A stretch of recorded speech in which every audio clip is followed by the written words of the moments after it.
کہ صحابی کو برا مت کہو، تو اس کے جواب میں آپ نے حضرت خالد بن ولید کا واقعہ سنایا تھا اور کہا تھا کہ آپ صلی اللہ علیہ وسلم نے انہیں اپنے صحابہ میں شامل کنسیڈر نہیں کیا. وہ ایک بندے نے سنی، اس نے پوری کلپ سن کے نا جو بات نکالی نا کہ یہ اب صحابہ کو نہیں مانتے. پھر اس نے آپ کا جو نام ہے نا، ایک اور بندہ ہے میں آپ کو بتاتا ہوں، کوئی مالکی ہیں وہ، تو انہوں نے کبھی ریسنٹلی بک لکھی ہے کہ صحابہ جو ہے نا یہ یعنی کہ صلح حدیبیہ کے بعد جو ہے نا وہ صحابہ نہیں ہے، اور وہ کیا کہتے ہیں ان میں سے بہت کم جنت میں جائیں گے، اس طرح کر کے کوئی ایک بندے نے بک لکھی ہے. وہ بھی میرے پاس آ گئی تھی، میں نے پڑھ لی تھی. وہ نہیں، وہ غلط کرتا. میں نے تو صرف اس حدیث کی حد تک کہا تھا کہ علماء جو ہے نا، امام نبی ابن حجر وغیرہ، وہ کہتے ہیں کہ اس حدیث میں ٹھیک ہے، پھر باقی سب لوگوں پر بھی ہم پر یہ حکم لاگو ہو گیا گالیاں نہ دو. مگر جب آپ نے حضرت خالد کو کہا کہ تم میرے اصحاب کو گالیاں نہ دو، تو اگر ان کو آپ اصحاب میں شمار کرتے تو یہ کہتے کہ تم بھائی عبد الرحمان کو گالیاں نہ دو یا فلاں کو گالیاں دو. یہ کہنا کہ تم میرے اصحاب کو گالیاں نہ دو کیونکہ تم میں سے کوئی اور پہاڑ لینا. تو اس خاص حدیث میں نا، اس موقع پر آپ نے صلح حدیبیہ والوں کو اصحاب میں شمار نہیں کیا. آگے پیچھے بہت حدیثوں میں ان کو بھی شمار کیا. کیوں نہیں شمار کیا؟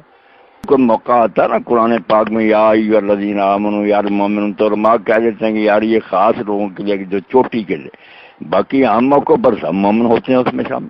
میں نہیں اس کے ساتھ، مگر اس کی بات اس حد تک ٹھیک ہے کہ یہ جو کہتے ہیں نا کہ صحابہ تنقید سے بالا، یہ کوئی دین نہیں ہمیں مجبور کرتا. گالیاں اور بات ہے، مگر یہ کہیں کہ ان کا مسئلہ نہیں ٹھیک یا ان کا یہ فعل غلط ہے، یہ تو پوری امت کرتی آتی. امام شوکانی لکھتے ہیں اس پر تو علماء کا اجماع ہے کہ صحابی ماننے کے باوجود ان پر قدح کرتے ہیں، نقطہ چینی کرتے ہیں، ان کی غلطیاں بیان کرتے ہیں. برا بڑا کہنا الگ بات. باقی ان کا جو احسان ہے کہ وہ پہلے اسلام لائے، ہم تک پہنچایا، اس وجہ سے بعض والوں کی نیکیاں جو ہیں ان سے ان کی نیکیاں اعلیٰ ہیں. صحیح. آپ نے الفاظ پرانے پاک نکال کر اگر دیکھا تو جہاں آیا نا کہ مہاجرین انصار میں سے جو سابقون ہیں اور والذین اتبعوہم بإحسان، اب کئی مولوی اس کا ترجمہ کر لیتے ہیں کہ جو بعد میں آنے والے ہیں تابعین وغیرہ، وہ بھی جو ہیں کہ اللہ راضی ہو گیا. نہیں، یہ صحابہ ہی ہیں، مگر پہلوں کے بعد ذرا دیر سے ایمان لائے، مگر ایمان لانے کے بعد اتبعوہم بإحسان، انہوں نے نا مہاجرین انصار اولین کی پوری اچھے انداز سے پیروی کی. ان کا کریکٹر بھی پہلے اسلام کے بعد بہت اعلیٰ ثابت ہوا، پہلوں جیسا. یہ گروہ جو ہے نا کہ جو پہلے ہی آ گئے، جو کچھ دیر میں آئے مگر پھر ان کا اتبعوہم بإحسان، بہت عمدہ طریقے سے پہلوں والے کام کیے، اس گروہ پر اللہ راضی ہے. باقی جو بعد میں آئے، جن کا آگے آیت میں آتا ہے کہ وہ خلط عملا صالحا وآخر سیئا، کچھ نیک کام کرتے ہیں کچھ برے کرتے ہیں، ان کے بارے میں اللہ نے یہ نہیں کہا کہ وہ دوزخی نہ جنسی. عسى الله ان يتوب عليهم، امید ہے کہ اللہ ان پر فضل فرمائے. سب لوگ اپنی اپنی کیٹیگری ہے نا. جی لوگوں نے صاف لکھا ہے کہ باوجود فاسق ہونے کے اس صحابی کی روایت قابل اعتبار ہے، کیونکہ روایت میں صرف صدق اور حفظ درکار ہے کہ سچ بولتا ہو اور حافظہ درست ہو. اس کے ہی بھی لکھتے ہیں کہ باوجود کہ وہ فاسق ہے. اچھا، لیکن پھر یہ لوگ آپ کے کیوں اتنے خلاف ہیں جب آپ یہ چیز خلاف ہے کہ انہوں نے جیسے بریلوی حضرات نے بنا رکھا نا کہ توحید کی بات ہے عزیز کریں تو وہ اس کو گستاخی رسول کہتے ہیں کہ حضور کی شان گٹاتے ہیں، بڑے بھائی کے برابر جانتے ہیں، یوں ہے یوں ہے. حالانکہ اہل حدیث اس سے بالکل بری، مگر انہوں نے ایک شوشہ چھوڑ رکھا، کسی سے بات کے چھوڑو جی اہل حدیث کو گروہ ہو تو حضور کی بڑی توہین کرتے. فکریں ایسے بنائی زخرف القول غرورا، لوگوں کو دھوکہ دینے کے لیے مرمہ کی ہوئی بات ہے. انہوں نے گاڑ لی ہے کہ صحابہ کو برا کہتے ہیں. جو شیعہ انہوں نے گاڑ لیا کہ اگر دوسرے صحابہ کے خلاف یہ ناسبی ہے، اہل بیت کی شان میں گستاخی. یہ گستاخی ایک ایسا لفظ گڑا ہے جو عوام کو واقعی بھڑکانے کے لیے کافی ہے، ورنہ کر سے یہ جرم صاحب ہے. اہل حدیث جب کتابیں لکھتے ہیں تو جب مسئلے حضرت ابن مسعود کے، حضرت عمر کے خلاف ہوتے ہیں بہت صاف لکھتے ہیں کہ نص صریح کے مقابلہ میں ان کی کیا حیثیت. جی گالیاں دینا، برا بڑا کہنا، وہ تو عام آدمیوں کو بھی نہیں دینی چاہیے. نبی علیہ السلام کے ساتھی تو قابل احترام. ٹھیک ہے، سب بہتان ہے مجھ پر، میں صرف مسئلے میں یا ان کا کوئی ذاتی خیر اس پر کیا دیتا ہوں. الفاظ میرا خطبہ سنیں جو میں نے جنگ میں دیا تھا، حالانکہ وہ گاڑا شیعہ بھی ہیں دوسرے بھی، صحابہ پر جو اصولی باتیں، میں نے کہا 3 وجہ سے صحابہ کرام جو نا کیسے بھی ہیں ان کو ماننا ہماری مجبوری اور دین نہیں قائم رہ سکتا۔ ایک تو قرآن کا تواتر نہیں ثابت ہوگا، اگر ان شیعوں کی باتیں مان لیں کہ تھوڑے سے بندے مومن سے، تو پھر قرآن متواتر نہیں رہتا۔ 2-4 آدمی 10-50 بھی جو ان کی بات متواتر نہیں ہوتی۔ لوگ کہیں گے باقی سارے جب کافر مرتد ہو گئے تو انہوں نے کوئی جعلی قرآن بنا لیا، جیسے کہ کٹر شیعہ کہتے بھی ہیں کہ یہ صحابہ جو ہے نا عثمان رضی اللہ عنہ اور ابو بکر نے اپنا جعلی قرآن بنایا، یہ اصل قرآن نہیں، وہ حضرت علی نے لکھا تھا، لائے انہوں نے قبول نہیں کیا۔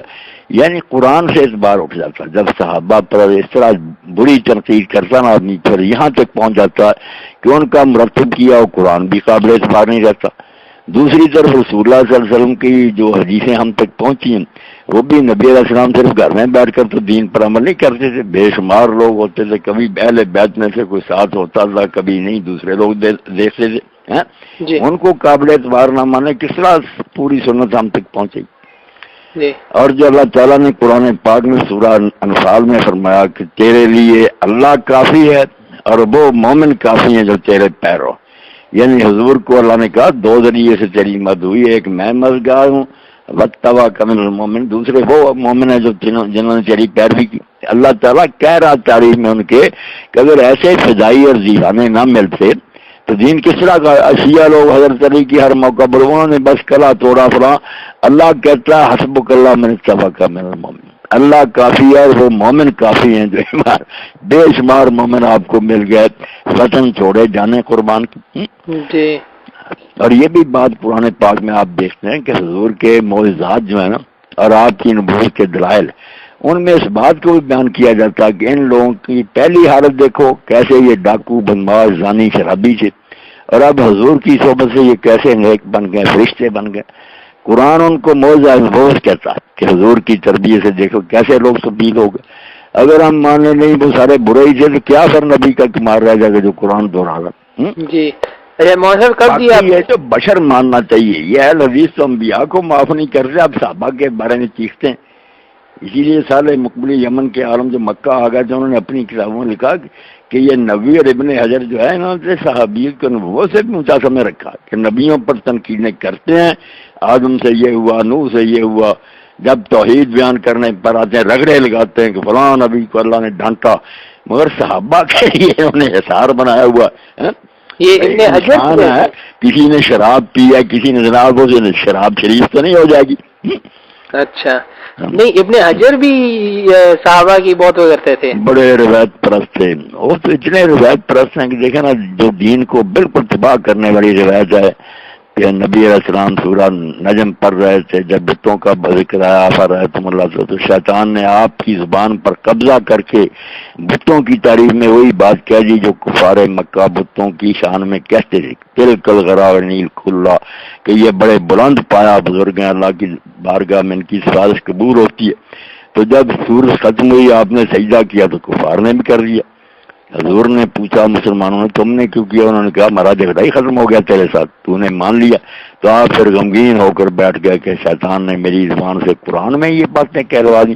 تو پھر جبریل کہتے ہیں یہ مولوی حضرات اترا، وہ سورہ حج کی آیت لائے کہ تجھ سے پہلے بھی جب کوئی نبی رسول آیا اس نے جب پڑھا تو اسی طرح شیطان ملا دیتا تھا۔ توبہ، سارے نبیوں کو لے بیٹھے ہیں۔ اس کو روایت کیوں نا رد کرنے کے لیے علامہ البانی نے نصب المدارک لکھی کہ میں نے توپیں لگا دی ہیں کہ اس کو اڑانا، مگر ابن حجر کہتا ہاں روایتیں مرسل ہی ہیں مگر بہت سی اصلی معلوم ہوتا ہے اس کی کوئی اصلیت ہے۔ انہیں بیٹا روایتوں کی فکر پڑی ہوئی ہے کہ راویوں کو سچا کیا، نبی کی فکر نہیں کہ نبوت ہی برباد ہو رہی ہے۔ شیطان اگر اس کی وہی میں لا دیتا اور بعض میں کہتا پھرتا نہیں یہ میں نے نہیں کیا سے شیطان نے نکلوا دیے جلد پھر دیے تو کچھ بھی نہ رہا۔ حالانکہ سورہ جن میں اللہ کہتا ہے کہ جب ہم وحی اتارتے ہیں تو جبریل امین کے آگے پیچھے بھی، اور خود نبی جب کلام سنتا اور سناتا اس کے آگے پیچھے پہرا ہوتا ہے فرشتوں کا گارڈ دیں، اور اس وقت تک نہیں ہٹتے وہ جب تک نبی اس کلام کو لوگوں تک صحیح نہیں پہنچا دیتا۔ مگر اس کے مقابلے ایسی جاری روایت۔ اچھا یہ دونوں نے ایسے روایت پرست، نبی بھی ایسا ہی ہے۔ جب ان کے سامنے مروان کی بات آئی نا تو ایک چھوٹا جب تھا اس نے حضور کو دیکھا تھا پھر کہتے ہیں یہ بات ثابت نہیں، مگر کہتے ہیں اگر یہ ثابت ہو جائے کہ اس نے دیکھا تھا صرف چھوٹے ہوتے تو سارے اعتراض اس پر سے ختم ہو جاتے ہیں۔ اس پر اللہ مقبولی رکھ رہی، یار حد ہو گئی کہ صرف دیکھا تھا بچہ ہوتے تو سارے جرم معاف ہو گئے۔ ادھر زہبی کہتا کہ اللہ اس سے نپٹے، اس نے حضرت طلحہ کو قتل کیا، یہ کیا، اور کہتا ہے جنگ جمل میں بچ گیا، کاش یہ نہ ہی بچتا، اس نے دین کو کتنا نقصان پہنچایا مروان نے۔ اچھا مگر انہیں یہی ہے کہ شروع میں دیکھ لیا نا حضور کو، وہ تو بچپن میں دیکھا، جنہوں نے بالغ ہوتے ہوئے ان میں سے کتنوں کے کرتوت ہیں جو انہوں نے بہت غلط کی کام۔ اچھا اب عمر ابن العاص نے جو سالسی کی ہے، ابن کثیر خود کہتا کہ اس سے بڑا دھوکہ کیا ہوگا کہ بعد حضرت علی کے سال سے کچھ لی، ساری امت کا مسئلہ حوالے ہوا، بیڑا گرک کر کے رکھ دیا کہ علی کو معزول کر دیا ہم نے، معاویہ کو برقرار رکھتے ہیں۔ شیخ البانی کی بھی یہی رائے تھی یا ان کی کیا رائے تھی شیخ البانی کی؟ نہیں، شیخ البانی بھی اسی پر تھے کہ ہاں اجتہادی طور پر ان سے یہ باتیں ہوئی ہیں، وہی سنیے والی باتیں جو چلی آ رہی۔ تو یعنی ہسٹری میں کس کس کا، اب یہ امام ابن اعظم کے بھی آپ بڑے حوالے دیتے ہیں، تو ان کی بھی یہ رائے نہیں تھی کہ؟ نہیں، انہوں نے جو ان کے غلط کام ہے ان کو کھول کر لکھا والا، ان کو لکھا ہے؟ لکھا اچھا، بالکل۔ تو اور کس کی رائے ہے یہی والی؟ ایک آپ نے مجھے سب کی ہے، سب کی، جو بھی تاریخ لکھنے والے یہ حدیثیں شرح، جب ان پر یہ جنون نہیں نہ سوار ہوتا شیعوں کی تردید سے مانتے کہ انہوں نے کام بڑے غلط کی۔ یہاں ایک بڑا جگرالو مولوی کراچی سے آیا ہے لذیذ، وہاں سے بھی نکالا گیا شرارتوں کی وجہ سے، وہ میرے بڑا خلاف ہے۔ اس نے ایک شاگرد سے کہا کہ حدیث ٹھیک ہے کہ جو حضرت عمار کو گروہ قتل کرے گا وہ باغی ہے، مگر علماء نے حضرت معاویہ کے پورے گروہ کو اجمالاً کہا، حضرت معاویہ کا نام لے کر کسی نے نہیں بالخصوص کہا کہ وہ باغی ہے۔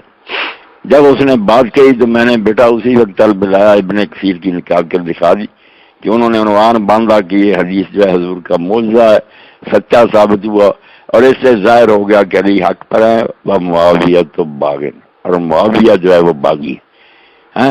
وہ شاگرد کہنے لگا اب میں جا کر دکھاؤں گا، کچھ پڑھا کرو۔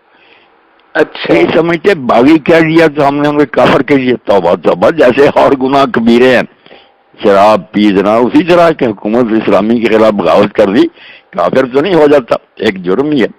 صحیح ہے۔